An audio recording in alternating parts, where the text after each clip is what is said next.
అందరికి నమస్కారం అండి. ప్రజెంట్ బొప్పాయి సాగు చేసిన ప్రతి రైతులకి కొన్ని విషయాలు చెప్పాలి.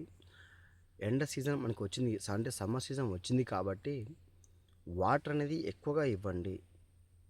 అంటే వాటర్ ఎక్కువగా ఇవ్వకపోతే మనకి ఆకులు ఎండిపోయి మనకి అవి రాలిపోయి కాయకి ఎఫెక్ట్ పడే అవకాశం అయితే ఉంటుంది 100%. ఎందుకంటే మనం వాటర్ తక్కువగా ఇవ్వడం వల్ల సరిగ్గా పోషకాలు కూడా తక్కువగా ఇచ్చినప్పుడు కూడా మనకి ఆకురెమ్మలు రాలిపోయి కాయ మీద ఎఫెక్ట్ పడితే మనకి కాయ అయితే సేల్ అయితే ఉండదు 100%. ఎందుకంటే పండిన పంట కూడా మనం కాపాడుకోవాలి.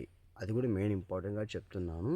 ఆ యొక్క ఎండాకాలం వచ్చింది కాబట్టి షేడింగ్ అనేది మనకి రావడం జరుగుతుంది. అంటే కాయ సూర్యరశ్మి డైరెక్ట్గా మనకి కాయ మీద పడి మనకి కాయ తెగుళ్ళు అంటే కాయ మచ్చ రావడం జరుగుతుంది కాబట్టి చెప్తున్నాను. కాయ మీద ఒక కోటింగ్ అంటూ పై భాగం మొత్తం కూడా కోటింగ్ వచ్చి మనకి పుండు మాదిరిగా అయితే అవుతుంది మనకి. సో ఆకులు ఎంత ఇంపార్టెంట్ అంత ఇంపార్టెంట్ అండి. మనకి వాటర్ ఎక్కువగా ఇవ్వండి. ఎవరికైనా సరే ఆకు రాలిపోయి కాయ మచ్చ అంటే ఇలాంటి ఎండ దెబ్బ సమస్య ఎవరికైనా ఉంటే ఒక కామెంట్ చేయండి కంపల్సరీగా. ఈ యొక్క సమస్య ఉంటే కాయలు అయితే సేల్ అయితే చేయడం జరగదు. ఎందుకంటే లోకల్ అయినా సరే నాన్ లోకల్ అయినా సరే సేలింగ్ పర్పస్ తగ్గిద్ది మనకి 100%. కాబట్టి వాటికి సరైన సరే కింద అడుగు మందైనా సరే లేకుంటే ఒక మనకి కాయ మీద ప్రాబ్లం ఉంటే మీరు ఎవరైనా సరే కామెంట్ చేయండి. దాని గురించి సరైన సమాధానం ఇవ్వడం జరుగుతుంది. నేను చెప్పింటే మీరు చేసుకుంటే మీకు కూడా చాలా ఈజీగా అయితే ఉంటుంది. దాని నుంచి మనం ఎలా కాపాడుకోవాలి, పంట కాయలు ఎలా అమ్ముకోవాలి, సేల్ ఎలా చేసుకోవాలి ప్రతి కూడా చెప్తాను. మన ఛానల్ లైక్ చేయండి, షేర్ చేయండి. Bye friends.